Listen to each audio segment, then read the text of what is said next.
Alguns lutadores são tão especiais que não parecem de fato humanos, e mesmo entre os melhores existem aqueles que em um ano específico estavam em outro nível. No MMA, não basta ser campeão, porque o cinturão pode mudar de mãos, mas a lenda, essa fica pra sempre. E todo ano, existe um lutador que alcança esse nível, o chamado lutador do ano. E de ano em ano, um lutador específico é escolhido pela World MMA Awards, ou o Oscar do MMA. Eu vou mostrar pra vocês qual foi o vencedor de cada um deles. Esse vídeo é patrocinado por... Tá, tô brincando. Ninguém patrocina esse canal. A lista começa em 2008, com Anderson Silva. Já que esse prêmio foi criado neste ano, não teria ninguém melhor para começar recebendo o prêmio do que o próprio Anderson. E não por acaso, esse foi um dos anos mais dominantes da carreira dele. Ele lutou 3 vezes e venceu todas por nocaute ou finalização. Ele defendeu seu cinturão contra o campeão do Pride, Dan Henderson, que foi um dos maiores desafios da carreira dele. Foi inclusive depois dessa luta que o Anderson passou a ser visto indiscutivelmente como o melhor peso médio do mundo. E na luta seguinte, ele subiu pro peso pesado pela primeira vez na carreira dele. E ainda nocautear com apenas 1 minuto o James Arvin, esse triunfo mostrou que ele conseguia subir de categoria e ainda assim destruir os adversários. Alright, here's George. I'm very glad you won that fight, Matt, but I'm not impressed by your performance, and I look forward to fight you in the near future.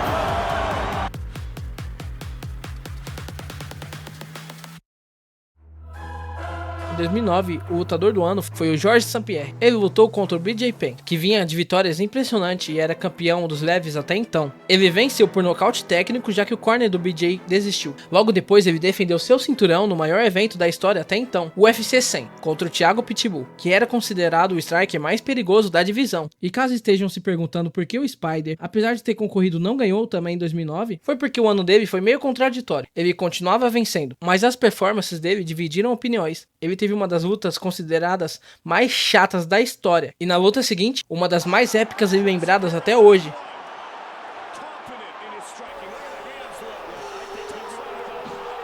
Sinistro.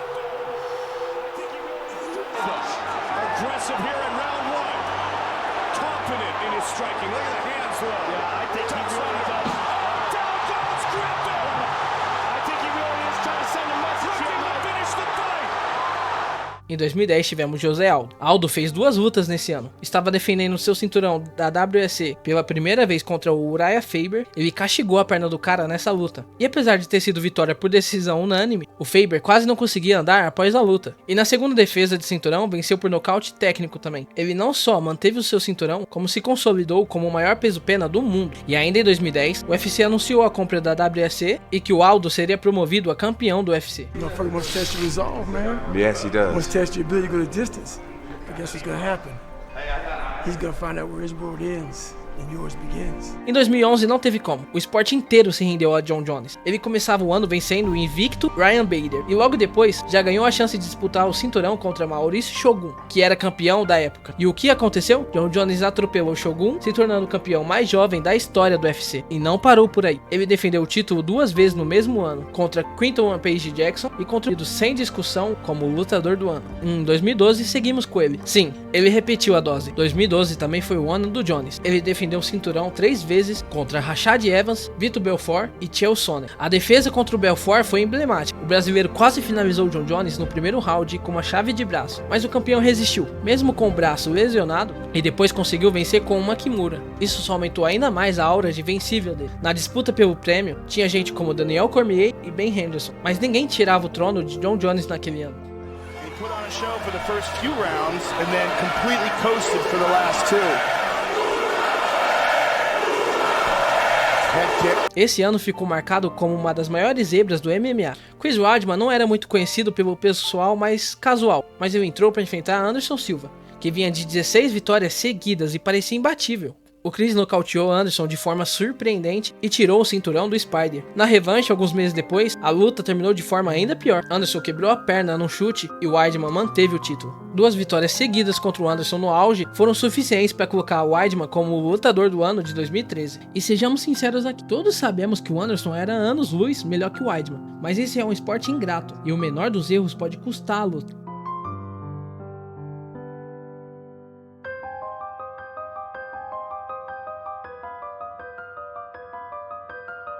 Uma das histórias mais inspiradoras do esporte. Robbie já era considerado um veterano, alguém que nunca teria de fato a chance de ser um campeão. Sabe aquele porteiro da divisão que está sempre ali, mas nunca vai de fato? Mas em 2014, ele teve um ano mágico. Ele disputou o cinturão contra Johnny Hendricks. Perdeu numa guerra de 5 rounds, mas não desistiu. Na sequência, venceu Jake Ellenberg e Matt Brown, conquistando de novo a chance pelo título. E na revanche contra o Hendricks, fez outra batalha de 5 rounds e saiu campeão. Depois de mais de uma década de carreira, Robbie finalmente se tornava o campeão do UFC e levou para casa o prêmio de lutador do ano. The one, the only, the notorious Conor McGregor! Esse foi o ano em que, no geral, o MMA mudou, a era do trash talking. Foi aqui que os lutadores começaram a perceber que não bastava ser bom e apenas lutar. Eles precisavam vender as lutas, instigar os fãs, e ninguém fez isso melhor do que ele. 2015 foi o ano em que Conor McGregor deixou de ser só hype e virou o maior nome do esporte. Ele começou o ano atropelando Dennis Siver, o que garantiu a aguardada disputa de cinturão interino contra Chad Mendes, já que o campeão Aldo tinha se lesionado. Mesmo enfrentando um lutador de elite na última hora, Conor sobreviveu ao sufoco no começo e nocauteou Mendes no segundo round. Mas nada se compara ao que aconteceu no final do ano. A tão esperada luta contra José Aldo finalmente saiu do papel. E infelizmente, Conor era o protagonista dessa temporada. E precisou apenas de 13 segundos para nocautear o brasileiro com o cruzado de esquerda. Infelizmente, ele durou menos do que uma punhetinha básica. Foi o nocaute mais rápido em uma luta de cinturão da história do UFC. Esse feito foi suficiente para transformar Conor em uma estrela global. E não tinha como outro nome levar o prêmio de 2015. Em 2016, ele voltou a repetir o feito. Conor perdeu pela primeira vez no UFC, sendo finalizado por Nate Diaz, mas ele teve a chance de revanche e em uma das maiores lutas do UFC, venceu por decisão majoritária. No final do ano, ele fez história ao nocautear Ed Alvarez e se tornar o primeiro lutador da história do UFC a segurar 2 cinturões ao mesmo tempo. Esse momento icônico, com McGregor levantando 2 cinturões no Madison Square Garden, foi o ápice da carreira dele e o início do fim. All I gotta say, I'm him, guys. There's an El Matador. He is running away from Abu at 145. Tell him sign the gun contract.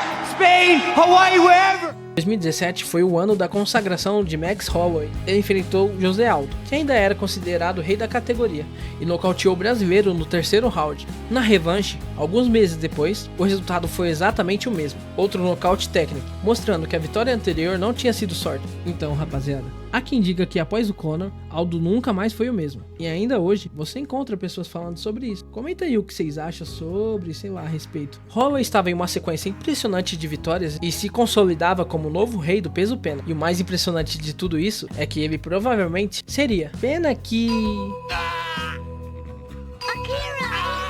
Por isso, ele foi escolhido como lutador do ano. Because you know I'm all about that cake and chicken. I'm all about that cake and chicken. I'm all about that cake and chicken. I'm all about that cake.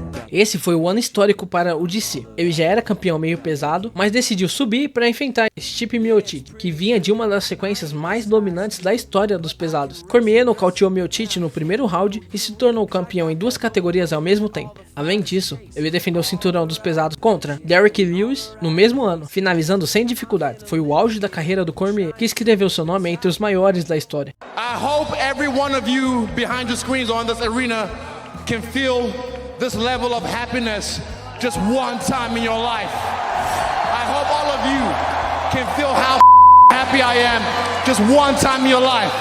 But guess what? You never feel this level of happiness if you don't go for something in your own life.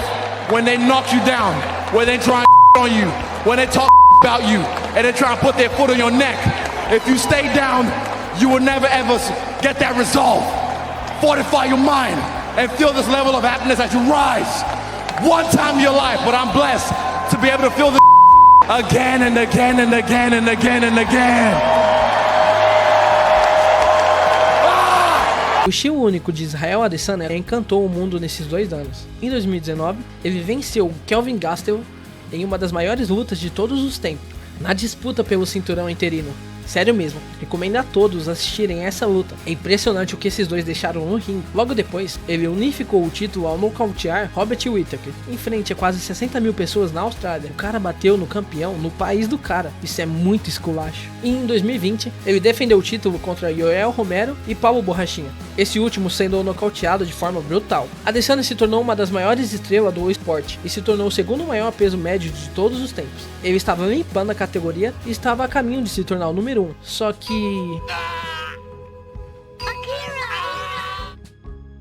welterweight in the world, and there is a new record holder for the longest winning streak in UFC welterweight history, Kamaru Usman. Gilbert just fell back and hit his head on the stool. Hey, wow. Kamaru Usman. Take you what from who? Usman já era campeão, mas em 2021 ele deu um salto absurdo de evolução. Defendeu o cinturão contra Gilbert Durin, Jorge Masvidal e Colby Covington. A vitória sobre Masvidal foi especialmente marcante. Um nocaute limpo no segundo round que calou a plateia em Miami. Ele mostrou que não era apenas um carrapato dominante, mas também tinha se tornado um striker letal. Esse foi o auge do pesadelo nigeriano. Ele foi um daqueles campeões que tinham aura de imbatível. Quem viu o auge dele sabe como foi assustador.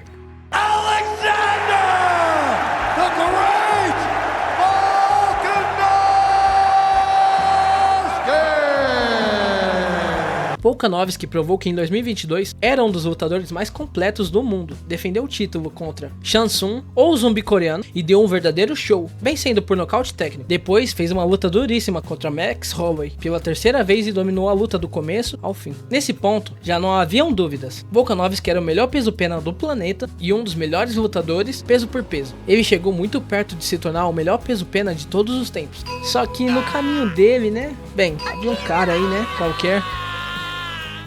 Joe. It's been a long four years. The old doubted me said I couldn't do it. The old said I couldn't do it.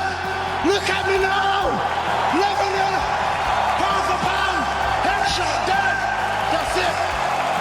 Depois de chocar o mundo em 2022, ao nocautear o Usman com um chute alto no último round, Leon precisava provar que não foi sorte. Em 2023 ele fez isso, vencendo Usman novamente na revanche, dessa vez por decisão. Depois, defendeu o cinturão contra Colby Covington, consolidando de vez seu lugar no topo. Mesmo com nomes fortes como Islam Makhachev ou Ilia Topuria na lista, Edwards levou o prêmio de lutador do ano. E parabéns aí pelo feito, né? Mas convenhamos, Edwards como campeão ninguém merece. Um dos campeões mais chatos e sem carisma da história do UFC. E olha que quem tomou o cinturão dele foi o Belal Muhammad. O maluco perdeu pra um cara chamado Belal. Tem que se fuder mesmo, né?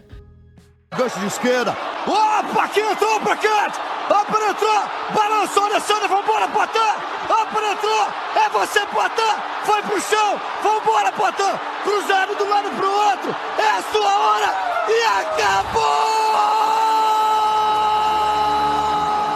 Se em 2022 ele já tinha virado campeão dos médios, em 2024 o Alex mostrou que é um fenômeno. Ele se consolidou nos meios pesados, vencendo Iri Prohaska pela segunda vez e ainda defendendo o cinturão de forma convincente. Se não fosse bastante, ele quebrou o recorde do UFC por defender o cinturão 3 vezes em questão de 3 meses. Vocês têm noção de quão insano isso é? Pouco antes de sua luta contra o Khalil, ele chegou a operar o joelho nesse meio tempo, teve febre durante o treinamento e dor de garganta. A equipe dele relatou que ele passou o campo todo tomando antibióticos. Se vocês notarem, no meio dos áudios, dava pra ouvir ele tossindo. Perfeito.